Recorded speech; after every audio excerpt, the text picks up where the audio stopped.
In the last lecture video, I discussed about the power rule, and in this short video, I'll introduce two other rules. One is the constant function rule, other one is the rules of sums and differences. So what is constant function rule? Constant function rule involves a function which takes a constant number. Let's say y equals to 3. And if I wish to know the derivative of this function y prime, it should be 0. So any constant function's derivative is 0. Why that's so? Let's draw this function first. This is x, this is y, this is 1, 2, 3. I want to draw a line. So for any values of x, y takes the value of 3.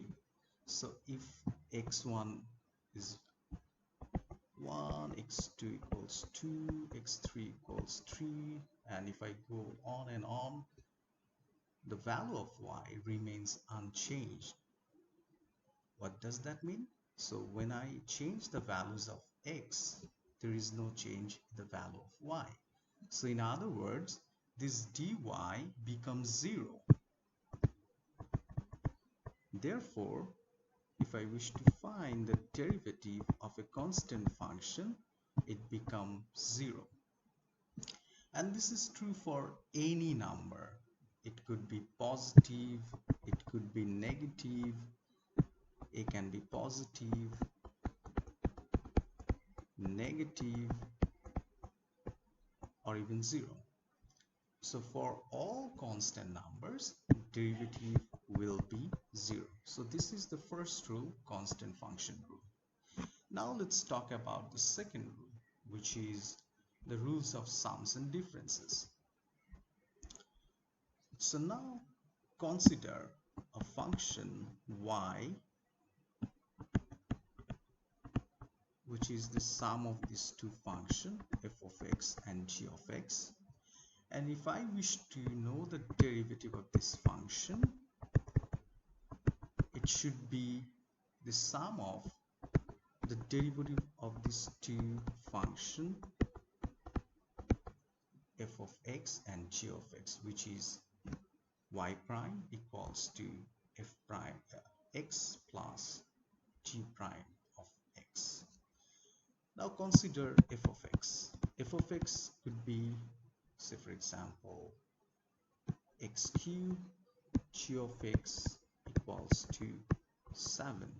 So in that case, y equals to x cubed plus 7. Now if I wish to find the derivative, all I need to do is to take the derivative of these two terms separately, and then I need to sum these two up. So the derivative of this function using power rule, it should be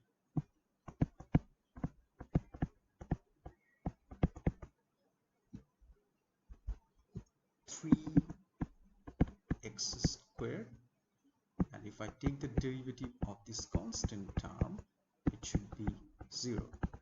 So the final answer should be 3x squared. Let's take another example where y equals to negative x to the power 7 plus x to the power 4. And now if I wish to find the derivative, again I need to take the derivative of this each term separately, and then I need to add these two up. So taking the derivative, I can apply the power rule.